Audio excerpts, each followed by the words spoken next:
నీవు కాచే ప్రతి కన్నీటి చుక్కను దేవుడు లెక్కిస్తాడు.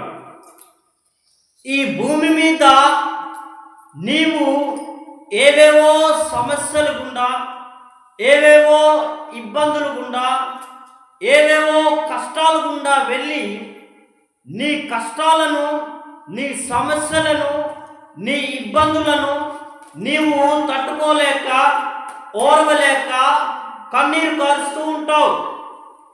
ఈ దినాల్లో ప్రతి మనిషి కూడా తన కన్నీటిని అనవసరమైన వాటి కొరకు వృధాగా కార్చివేస్తున్నాడు. కానీ దేవుని వాక్యం తెలియపరుస్తున్నది, నా కన్నీళ్లు నీ పుట్టిలో ఉంచబడి ఉన్నవి, అవి నీ కవిలలో కనబడును కదా.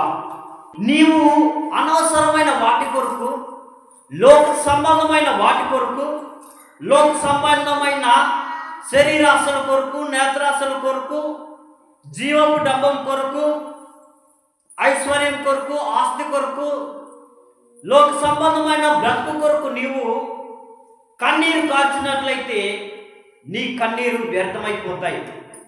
కానీ దేవుని కొరకు, దేవుని సన్నిధిలో నీవు కన్నీరు కారిస్తే నీ కన్నీటికి విలువ ఉంటుంది, నీ కన్నీటికి ఫలితము ఉంటుంది. దేవుని సన్నిధిలో కన్నీరు కార్చి దీవించబడిన వారి కొరకు ఈరోజు మాట్లాడుకుందాం.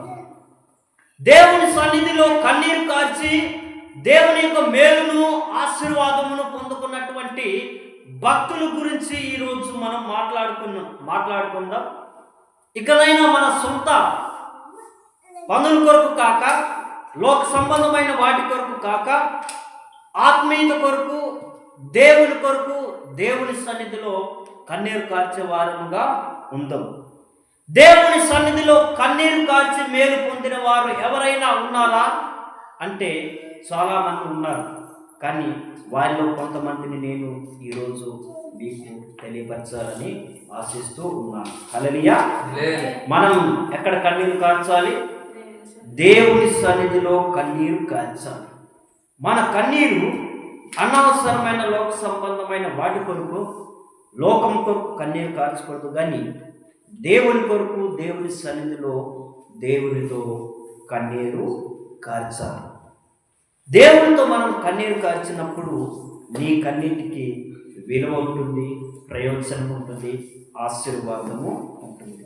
దేవుని సన్నిధిలో కన్నీరు కార్చిన వారు ఏ విధంగా దీవించబడ్డారో, ఏ విధంగా మేలు పొందారో అనే విషయం గురించి ఈరోజు మాట్లాడుకుందాం. ఇశ్రాయేలు ప్రజలు ఐగుప్తు